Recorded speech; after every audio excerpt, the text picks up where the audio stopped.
suite m'a clairement sauvée et je pense que sans ça, j'aurais pas pu aller à Harvard. Si tu me connais pas, je m'appelle Laura Orvelli, j'ai étudié dans 4 pays différents et sur mon compte, je te donne des astuces que tu sois étudiant, jeune travailleur ou entrepreneur, donc abonne-toi pour rater aucune information. En 2025, et je l'ai déjà dit sur mes réseaux, c'est inconcevable de ne pas avoir LinkedIn.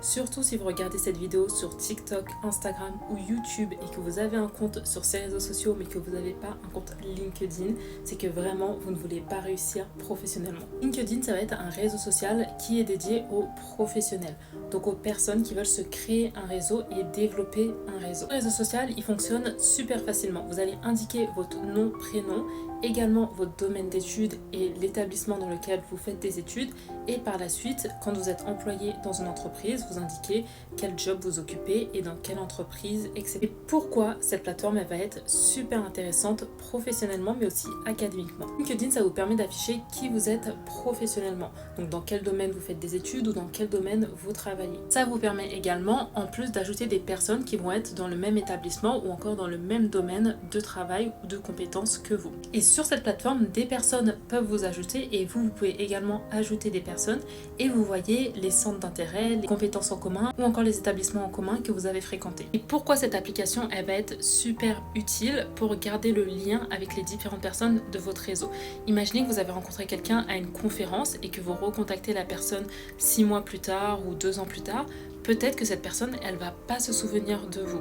Vous allez dire votre nom, votre prénom, mais peut-être que la personne, ça va rien lui évoquer. Et c'est pas méchant, on rencontre tous des personnes et il se peut que, avec le temps, on oublie pourquoi on a échangé notre numéro avec une personne.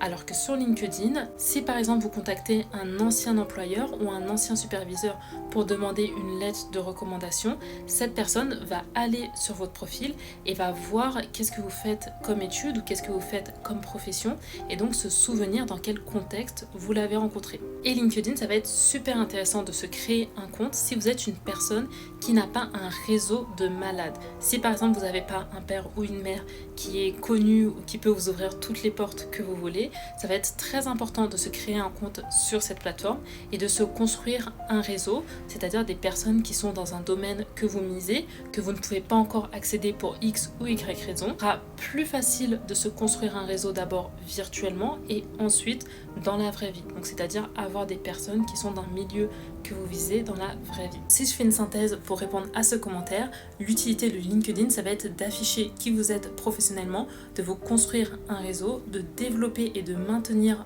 votre réseau, de pouvoir accéder à des opportunités qui sont généralement très sélectives mais qui sont plus accessibles lorsque vous construisez un réseau.